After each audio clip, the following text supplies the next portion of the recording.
आपल्याच बाबाच्या जयंतीला लोक असं काय करतील हे वाटलंच नव्हतं.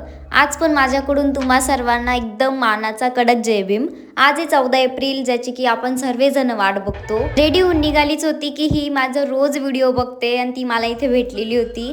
नंतर एरियामधली मिरवणूक निघाली होती, तर तिथे आम्ही थोड्या वेळ थांबलो. मला थोडा जॉबवरून यायला लेट झालेला होता, म्हणून इथे मिरवणूक खूप पुढे निघून गेली होती, म्हणून आम्ही त्या साईडला गेलो. रथ वगैरे पण निघाला होता, पण तो थोडा मागं होता म्हणून मी त्याचे व्हिडिओ घेतले नाही.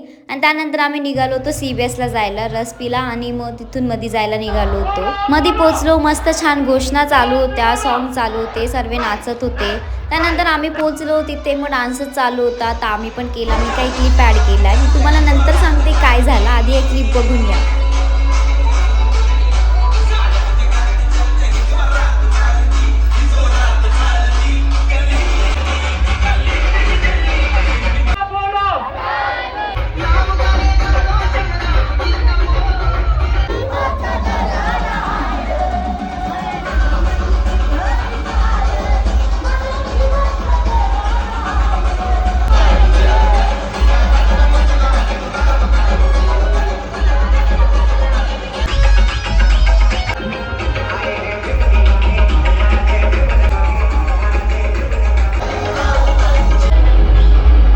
तर इथपर्यंत सर्व ठीक होतं. मध्येच काहीतरी भांडण वगैरे काहीतरी तर झालेलं होतं. आम्हाला वाटलं थोड्या वेळेसाठी बंद केलेलं आहे, पण नंतर आम्हाला समजलं की खूप मोठा काही इश्यू झालेला आहे. तर त्यांनी गाणेच बंद करून टाकलेले होते, म्हणजे कार्यक्रमच संपवून टाकलेला होता. आणि मला हे समजत नाही, आपण बाबाची जयंती बनवायला आलोय ना, आपलेच लोक असेच का बरं करता, मला कळतच नाही. आणि नंतर मग आम्हाला वाटलं की थोड्या वेळानंतर चालू होईल, पण तो काही चालू झाला नाही. ऑलमोस्ट सर्व लोक जायला निघालेले होते, कारण की कार्यक्रमच बंद होऊन गेलेला होता. मग तिथून आम्ही निघालो नाशिक रोडला जायला, कारण की काही ऑप्शनच नव्हता.